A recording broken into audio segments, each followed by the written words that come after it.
ফু মেরে তুড়ি মেরে সংস্কারের নামে আল্লাহর দেওয়া সেই বিধান এটাকে উড়িয়ে দেয়া হবে আর সাধারণ মানুষ চুপচাপ বসে থাকবে।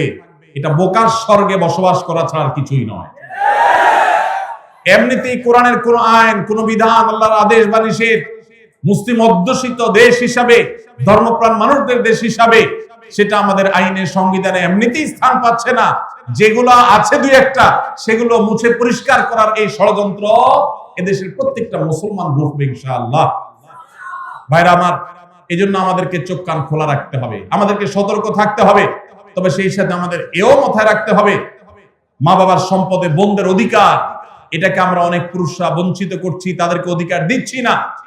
যেটুকু কোরআন বলেছে সেটুকুর বাস্তবায়ন হলেই সমাজ শান্তিতে পরিপূর্ণ হয়ে যাওয়ার কথা, কিন্তু সেটা বাস্তবায়ন করার নাম নাই, সেটাকে পরিবর্তন করার বরং চেষ্টা চলছে। ভাইরা আমার, আল্লাহ রাব্বুল আলামিন আমাদেরকে নারী পুরুষের মধ্যে সমতা বিধান করতে বলেন নাই, ন্যায্যতা বিধান করতে বলেছেন। কি করতে বলেছেন? সমতা। ইসলাম সমতার কথা বলে না, ন্যায্যতার কথা বলে। সব সময় সমতা মানুষের ন্যায্যতাকে নিশ্চিত করে না, সব সময় সমতা মানুষের ন্যায্যতাকে নিশ্চিত করে না। এজন্য ইসলাম ন্যায্যতা কথা বলেছে। ন্যায্যতা এটা থাকতে হবে, সমতা থাকা জরুরি নয়। আল্লাহ আপনাকে একটা ছেলে দিছে, একটা মেয়ে দিছে। ছেলেটার জ্বর হয়েছে, তাকে নাপা খাওয়াইছেন 103 ডিগ্রি জ্বর। মেয়েটার শরীরে কোনো জ্বর নাই, সুস্থ মানুষ। তাকে বলতেছেন তুমিও তো আমার ঘরে জন্ম নিয়েছো, এক পাতা নাপা কিনেছি, ছেলেটাকে খাইয়েছি একটা, তুমিও তো ভাত খাইছো, এখন একটা নাপা তুমিও খাও, না হলে তো আমার ভয় হয় যে আমি সমতা বিধান করলাম না। কি বলেন? ছেলের জ্বর হয়েছে, তাকে নাপা খাওয়াইছেন, এখন সমতা যদি বজায় রাখতে হয় তাহলে মেয়েকেও কি করা লাগবে? নাপা খাওয়ানো। এক ছেলের বয়স 20, তার জন্য যে সাইজের জামা কিনেছেন, আরেকজনের বয়স 10। সমতা বিধান করতে হলে তার জন্য একই সাইজের জামা কিনতে, একই সাইজের জামা যদি কিনেন তাহলে সেটা কি ইনসাফ হবে না বেইনসাফ হবে?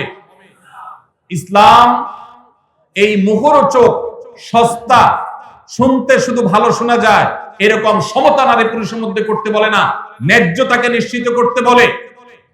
আপনি কোথাও আপনার ছেলে মেয়েদেরকে কোনো ভালো কিছু দেখাবার জন্য নিয়ে গেছেন, দুইজন ছেলে বা একজন ছেলে একজন মেয়ে গেছে, একজন বড় একজন ছোট, একটু উপরে উঠে দেখতে হবে। সেজন্য যে বড় 15 বছর বয়স, তার দেখার সুবিধার জন্য 3টা ইট দিয়ে বলেছেন তুমি এবার দাঁড়াও, সে দেখতে পাচ্ছে। এখন যার বয়স 5, তার জন্য যদি 3টা ইট দেন সে কি দেখতে পাবে? কিন্তু যেহেতু বড়জনকে 3টা দিবেন, ছোটজনকেও 3টা দিবেন, ছেলেকে 3টা দিবেন, মেয়েকেও 3টা দিবেন, এটা হলো সমতার দাবি।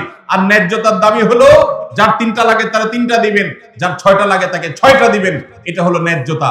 ইসলাম নারী পুরুষের মধ্যে ন্যায্যতা নিশ্চিত করতে বলে, সমতা নয়। পশ্চিমারা যে সমতার কথা বলে এটা মুখরোচক, বস্তা পচা সস্তা স্লোগান। এই স্লোগান কখনো ইনসাফ প্রতিষ্ঠা করতে পারে না। পশ্চিমাদের সমাজ ব্যবস্থা ইনসাফ প্রতিষ্ঠা হয় নাই। নারীরা মুসলমানদের চাইতে 1000 গুণ বেশি নিগৃহীত, নিষ্পেষিত। আমাদেরকে বুঝতে হবে এবং ধারণ করতে হবে।